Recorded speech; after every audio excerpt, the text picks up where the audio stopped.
Hi, I'm Dr. Billy Retzlaff, and today my video is going to be a response to a listener submitted question that we got. So I was super excited that somebody decided to submit a question. I hope people will continue to do this. It's really a great way for me to kind of know what next steps to take with videos, what things to explain, how to, where places I wasn't clear, or what questions still remain for people. So the question I got today was from somebody who wanted to know what they should do if their kid escalates when they give a low energy response or they prompt a calming break. Maybe they're trying out some known responses and they give that to the kid, but instead of following what they've asked them to do right away, the kid escalates and gets whiny, crying, screaming, yelling, that kind of stuff. So, to start, I just want to let you know that unfortunately, this is a really common response. The reason that this is a common response is because if kids are used to getting high energy for certain behaviors, when we flip that script, when we change that on them, and all of a sudden we start giving them these no and low energy responses, they oftentimes will take the approach of amping up their behavior in order to see if they can also get the caregiver to amp up their behavior to get back to that high energy that they're used to getting. So it is a really common pattern that we see. But the good thing about that is that it means that we know that you and your kid can get through it. We know some recommendations that we can make to make that happen. And it also means that you can plan for it. So I would say, when you're going to make that big switch, you're going to say, nope, I'm admitting to myself, I've been giving too much energy to these behaviors. I need to stop and go low energy when the inappropriate behavior is happening. You should expect this response a little bit. You should expect that they kind of amp it up to see if you maintain your low energy or if they can get you amped up as well.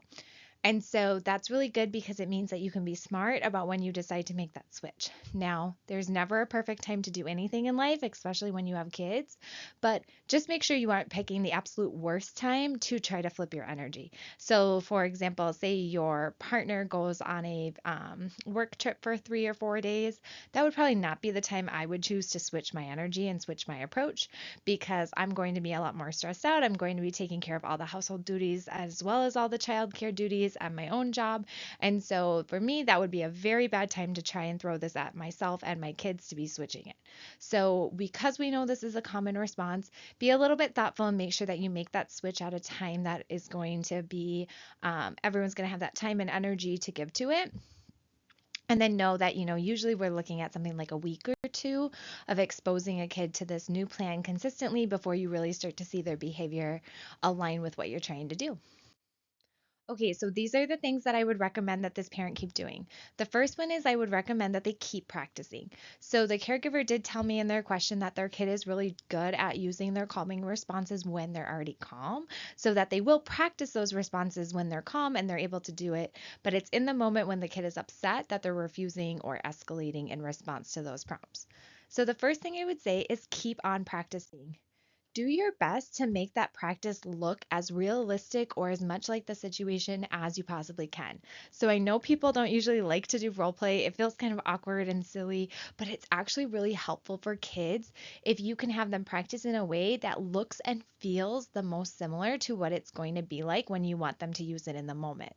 So talk with your kids about this. Explain, this time I want you to get upset with me when I tell you to take a break so you can see how I'm going to respond. I'm going to explain to you what I'm going to do. Give them that practice both directions. Okay, now this time I want you to right away listen and do exactly what I've asked so you can see and feel what that is like. Help them practice and as close to the situation as possible because that's really what we need. We need them knowing how to do it when they're upset and frustrated, not just when they're calm. Make sure you have your scheduled times in place for practicing. This is just to make sure that it's happening every single day. And it's also a great proactive strategy to keep kids calm and regulated to be using calming strategies throughout their day. I recommend that you have practices as much as you can throughout the day and that you focus on getting as many in rather than having them be really long. So, what I would mean by this is instead of having a 30-minute time once a day that you practice, maybe have your child practice for 10 minutes a day 3 times. Within your practice, do whatever you can to promote your child's independence. This might mean letting them make choices about what strategies they're using. Maybe they want to design some sort of calm down space so that they have ownership in kind of what that space looks or feels like. Anything you can do to really support their own independence in this is a great thing because the more that they have that control and autonomy over the situation, the more likely they will be to use it. And then finally, if you have a kid who's really struggling to follow these expectations when you provide them in the moment, I recommend that with your practice, you get some visuals in place that show the kid what they need to be doing. This is really helpful because your words go away. As soon as you speak them, they're gone and people cannot reference them anymore. So get a visual in place that shows your kid what choices they have, what the expectations are, so that way they have something to reference when they are feeling upset or when they're practicing that doesn't require you being the one engaging with them. Now, whenever you can in the cycle, the next thing that you can really do to try and to support this is to prompt your child to engage in the behavior as early as possible. If you can help it, don't wait for escalation before you prompt them. So, as soon as you can tell your kid is starting to get to that place where they're going to need a little bit of a break because they're getting upset, right away prompt them to do it. You're trying to get to them before they've escalated so much that they're not really thinking and that they're in that more flight or fight mode. Now, I know that this isn't always possible. Sometimes your kids will go from 0 to 100 and you didn't have time to prompt because you didn't see the escalation coming. That's okay. But if there are times that you see it coming, prompt early. I think sometimes when we have kids who get really frustrated when we give them calming prompts or no responses, we as the caregiver will try to avoid giving those responses. So we'll wait and wait and wait, and we'll only prompt if we absolutely don't have any other choice because we're trying to avoid that bigger reaction. But it's the reality is it's actually better to prompt them really early so that they're less escalated. It's more close to that practice scenario they've been doing, and they'll be more likely to use the skill. As they get good at that, you can fade that and prompt less and less, but first you want to be jumping in and prompting as soon as possible. The next thing is that you need to have a plan for low energy. We talked about how this is a really common response and that this is likely to happen. Even in a kid who handles it well most of the time, there will be days that for whatever reason they do not follow your prompt for a low energy, no in consequence, or for a calming strategy. So, sometimes like with my daughter, I notice this when she's tired or hungry or something like that. Maybe she struggles a little bit more, but there's also just times where she's just kind of in a mood and I don't exactly know what's going on with her. If she's tired or hungry, that's great. I can give her a snack. I can get her to sleep maybe. But there are times that your kid is just a little bit more grumpy and crabby, and that happens with all of us. And so we have to have a low energy plan. We have to know how we, as the caregiver, are going to stay committed to being calm, even though the kid is going to try to get us to go high energy. So, a couple things you can do to help with that is the first one is that you can make sure you've talked with your kid ahead of time about how you're going to respond to things. So, you can share with them, when you yell and scream and kick and get mad at me when I've asked you to take a calming break, I'm not going to go back and forth with you. It just doesn't work for us. Do this during those role plays. Show them what that's like. Okay, so I want you to see. Instead, I'm going to use my own deep breathing until you're at a place where you can follow what I've asked. All right, let's practice. Give them a scenario, have them pretend like they're getting really frustrated with you, show them what you would do in response. I like to use my own deep breathing when I need to. Sometimes I will put in my head and my earbuds if I really need to calm down and listen to like some positive affirmations or something that keeps you focused on the good. It's okay if you have a safe space for your kids, if you need to be able to walk away from them for a couple of minutes. The key is what are you going to do as the caregiver so that you don't get roped into engaging with them? They will be trying, they're kids, they're going to escalate. We are the adults. We get to decide that we're not getting roped in with this and we're committing to our low energy plan. Again, know what those strategies are that you're going to use and be very open and honest about them.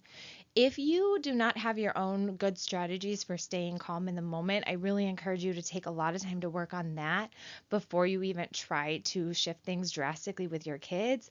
Because if you can't stay calm, you're going to actually make the situation worse because you're going to escalate along with your kid, which just encourages them to escalate. So make sure you know what those strategies are that you are going to use. The next and equally important thing is that you need to have a plan for high energy. So your kid is used to getting your high energy for these negative things, and they're not doing that now. And so you're being great and you're sticking with low energy. But there is a little bit of a problem with that. And that problem is that their need for energy from you is not getting met. I a lot of times will think of it as like a cup. Like my kid has this energy cup that I need to fill up. And they've been used to me dumping high energy into that for inappropriate behavior. I'm not doing that anymore. So now I'm dumping this low energy and the cup is filling super, super slowly and they're not used to that. So we need to have a plan to think about how we're going to fill up that cup. Because if we can keep the cup pretty full, the kid doesn't have any reason or need to engage in those energy seeking behaviors. So there's two options and two things that you need to make sure you're considering. The first is how you fill that cup preemptively, how you make sure that proactively on the front end you get that cup filled. So what that looks like is seeking out those good things that your kid is doing or just those neutral things that your kid is doing and giving them tons of high energy. So say I've decided I'm done giving high energy to this inappropriate behavior. It's a good time for me and my family. I am committed and I am switching to no and low energy responses on Monday. I'm going to talk to my kid. We're going to know what those are going to look like. And then starting on Monday, I am going to try to give my kid as much positive attention and energy and praise and grace as I possibly can when it comes to any sort of positive or neutral behavior. I'm going to try to preemptively give them as much of my attention as possible so they're not motivated to do the negative things. The next thing I'm going to do is be looking for those small improvements in how they're doing when I do give them a known consequence or a prompt for regulation, and I'm going to try and provide lots of positive for those small improvements. So maybe typically when you tell your kid it is time to go take a calming break, they will throw a fit for 10-15 minutes before they actually do it. If one day your kid throws a fit for 9 minutes, that is a step forward. That is a positive. When they are done with their calming break, you can let them know how proud you are of them for doing their calming break and move forward quickly. You're looking for those small improvements. You're looking for things that you can give them positive feedback for. You are trying to be the one to break that cycle. And so it may seem weird because we're talking about how do we handle it when they respond poorly to low energy. But one of the ways we can avoid that is by having a high energy plan and knowing that we're going to be moving forward with providing as much high energy as we possibly can. I hope this was helpful for that listener who wanted to know, how do I handle it when my kid does this? Or for anybody out there who probably had that same question when you watched my video. Please keep submitting your questions or scenarios if you find this to be helpful. And if you like what I'm doing here, subscribe or share to help support me in continuing to make content. Thanks.